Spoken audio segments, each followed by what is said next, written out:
the amazing Arpi Karapetyan, who is perhaps Armenia's most successful HR professional, coach, and consultant. Thank you very much, Arpi, for joining us here today.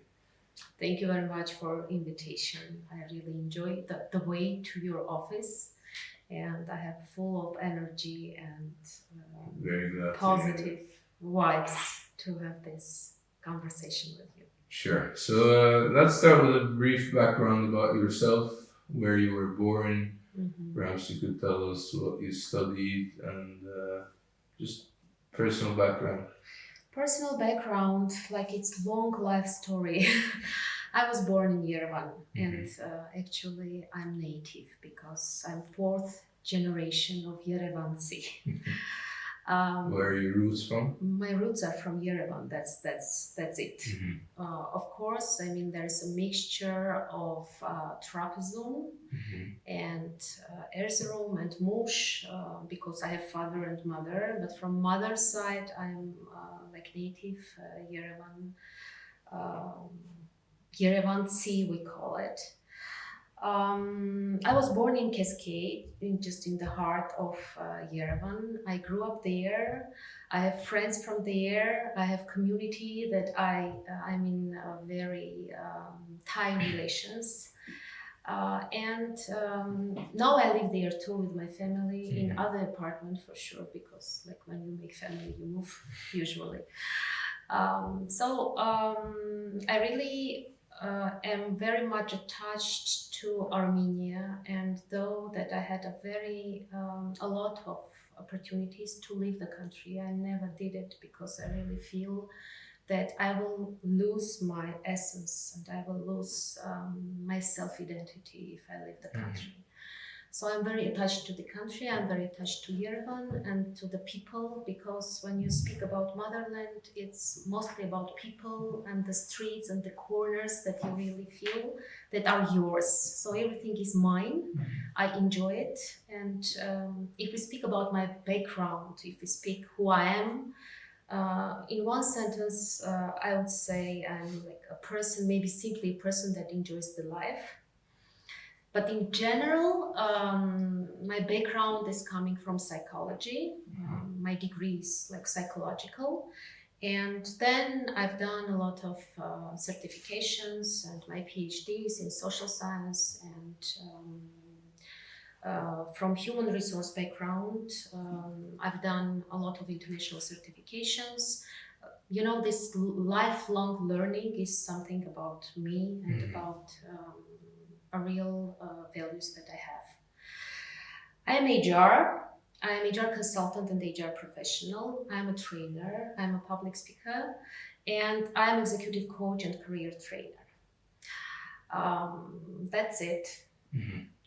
So obviously, let's start with your field, HR, and maybe you could give us your thoughts about the Armenian labor market and what are its particular strengths and weaknesses that particularly let's focus on the strengths, the positive that might make it attractive to say foreign companies. You know, I'm working in human resource field more than 25 years.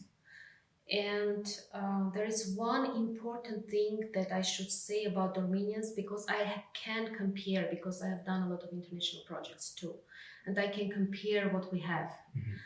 And the main feature that I would love to emphasize is Armenians are really very creative, and they are finding solutions that are not standard, and they are kind of out of scope, and you will never imagine that it might be that solution that they are giving to the business and to the employer that they are working for. Armenians like to work. I don't say they are workaholics, but if they are motivated, they are really devoted to the company and to the business that they are employed by. If we speak about national characters, like, yes, we are emotional. but the emotionality has like positive side and negative side. Like you're emotional, you're warm, you're easygoing, you're very touchy when it's needed. From other side, yes, we can shout, we can be angry, we can be hot-tempered. So whatever we say about positive sides, it's also the mirroring in the negative part. So yes, we have a lot of positives, and yes, we have a lot of negatives. What we have to do is more to strengthen our strengths and work on positive sides so it overlaps and we don't see the Of course, weaknesses. of course. And let's move on to a more current topic. Obviously, the majority of businesses in the world have been impacted by coronavirus, and many have shifted to remote working. And obviously, your background, as you mentioned, you have a PhD in social psychology. So perhaps you could share with us your thoughts about working from home and remote working, and how this affects employees, their motivation. Are they more motivated at home or at the office when surrounded by colleagues? You know, being psychologist makes me to say that I'm forced to say that there is no general tendency that we can speak about because people react in different way and businesses react in a different way. So when we are facing challenges, we can either freeze, like don't do anything and wait until it's gone, or we can fly. It means we escape.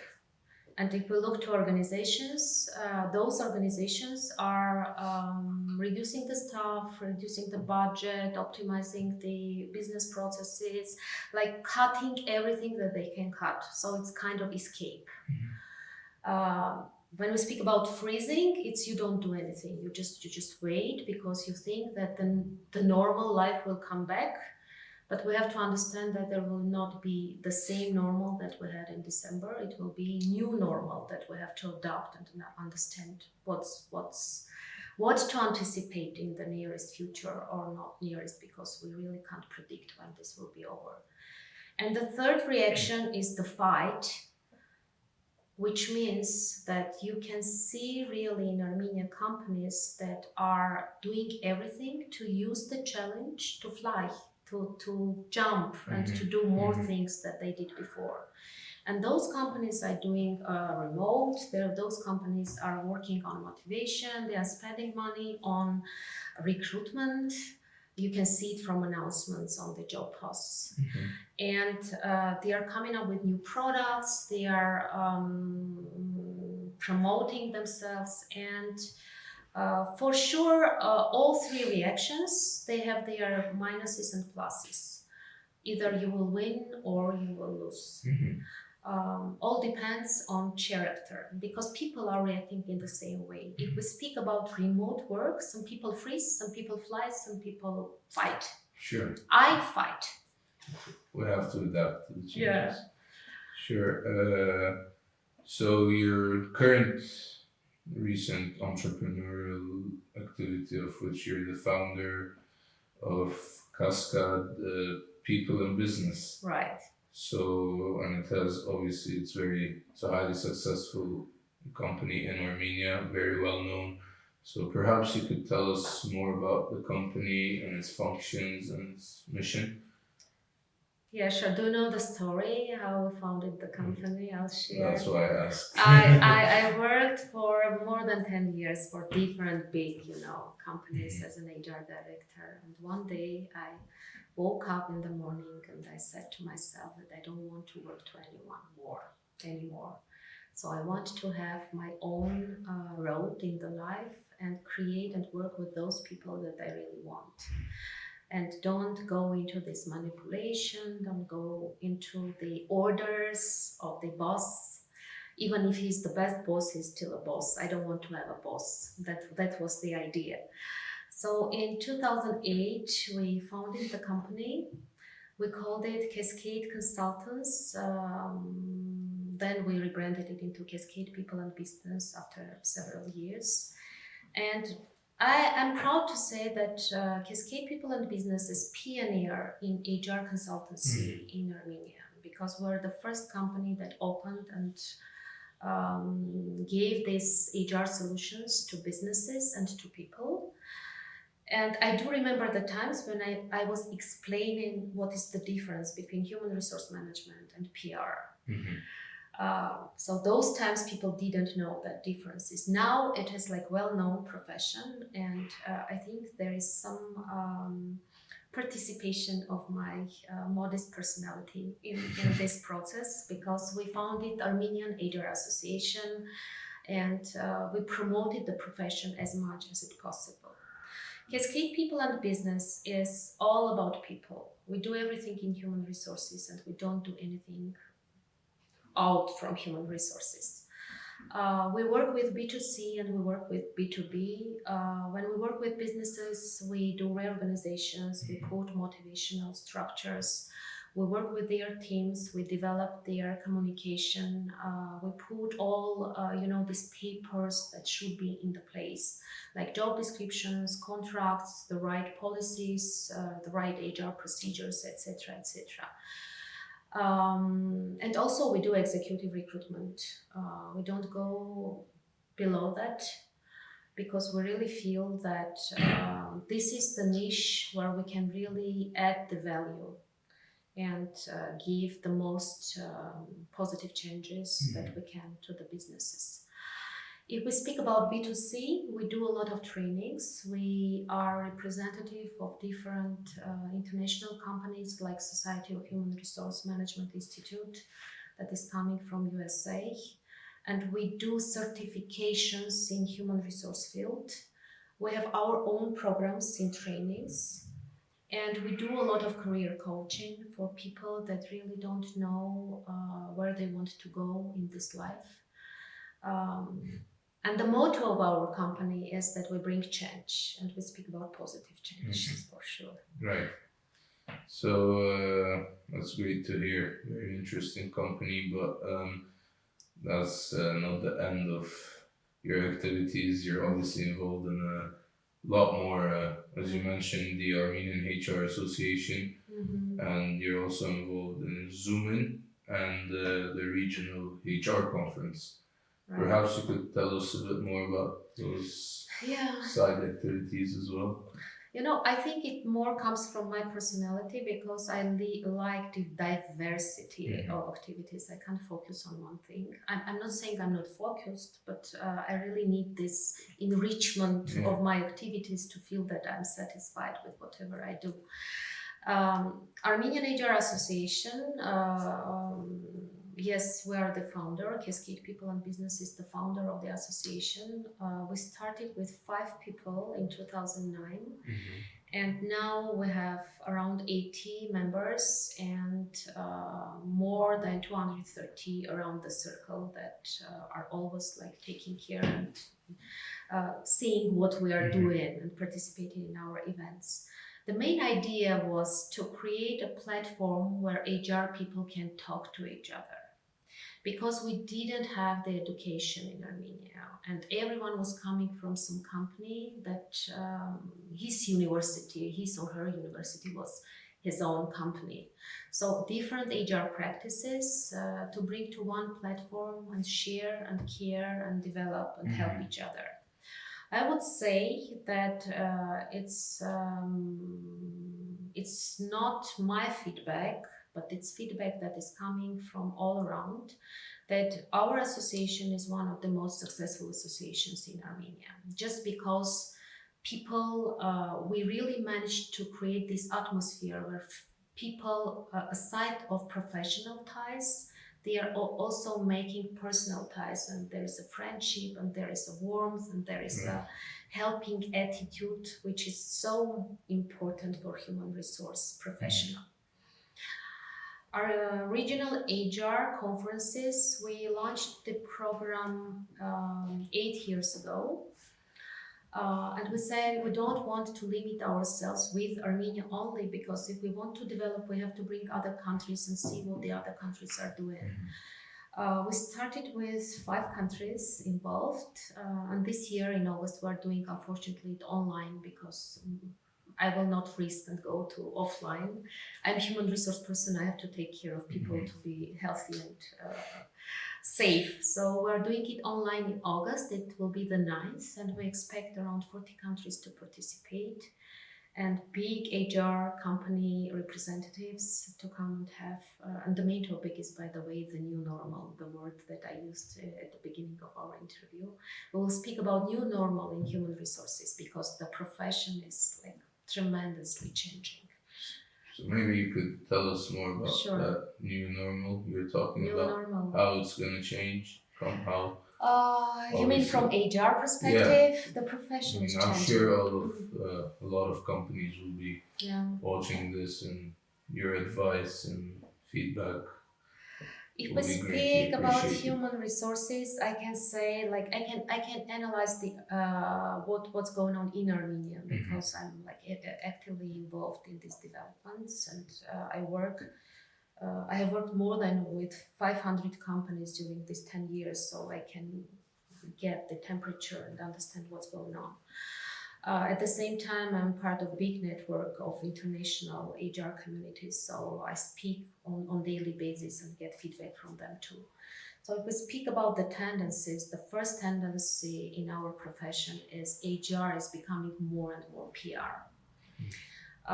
Because the communication part of our profession, especially when you go remote, is becoming like the focus. You have to communicate properly. You have to keep people in touch. You have to engage. You have to motivate. So the way you talk, mostly you can't do it in person. You do it via Zoom and Skype and other resources and other platforms. The way you communicate and the way you put your sentences and the way you send the messages, what's going on in the company, is becoming crucial. The other tendency is, of course, automatization of all processes. And we were speaking about this last year during my public speech in one of the conferences in Skoltech. That yes, HR is going more to digital, but at the same time, HR is becoming more human. So these two like different directions, like they seems they don't match to each other. But the digital part, it's accelerated a lot during this lockdown. So like online recruitment, online motivation, online training and development, online tests, and everything in online, with certain tools and solutions that really will shorten the time period you spend on this paperwork and the things that are taking like time eaters in human resource state. But at the same time, you will have more time to speak and talk to people. So be more human. I want to focus on something you mentioned, that HR is becoming more human. Yeah. So obviously a lot of businesses face this dilemma whether that balance between the business and making a profit and actually being human and taking care of employees. And where do you think that balance is? For example, an employee who's not working hard enough and is not doing their job, maybe because of personal issues or mental health issues, for example, that they're facing, and or family problems that they're facing. So where would you draw that line between being human and profit for the business? Yes, very good question. Actually, if we speak about, when I was talking about HR tendencies, one of the tendencies is this health, this wellness programs that is becoming very popular among human resource professionals, because you really have to take care of your personnel. And I always say it's not England. I mean, the street is two-way. And when you drive, there is someone driving to you. Yeah. So when you drive properly, you will never crash your car. This is the relations between the employer and employee. So drive properly. And when you choose the car, let me like speak with allegories. When you choose the car, you have to understand what is the road that this car should pass. If it goes to mountains, never take Mazda 3, for example, because it will not. It is great car, it's great one, but it's not for that road. So the just from the beginning to choose right people and to place them um, is becoming the must. It was always the must, but now it's becoming more critical because more and more companies think that it's better to develop your employees to a certain level than fire and hire. It's more expensive. Yeah. Especially during lockdown. And that's why the upskilling and reskilling of personnel is becoming important to understand whom you have and how to motivate and what this person needs to give you good results. So asking people what you need to develop, to be motivated, to be healthy, wealthy, and happy with your life. What can I do for your work-life balance? And you happily to go to your computer in the morning to join the club and give good results. It's and ask it in the right way, because when you ask stupid questions, you get stupid answers. You have to ask clever questions. That's why the coaching is becoming more and more popular. The coaching style of conversation, like, what do you want?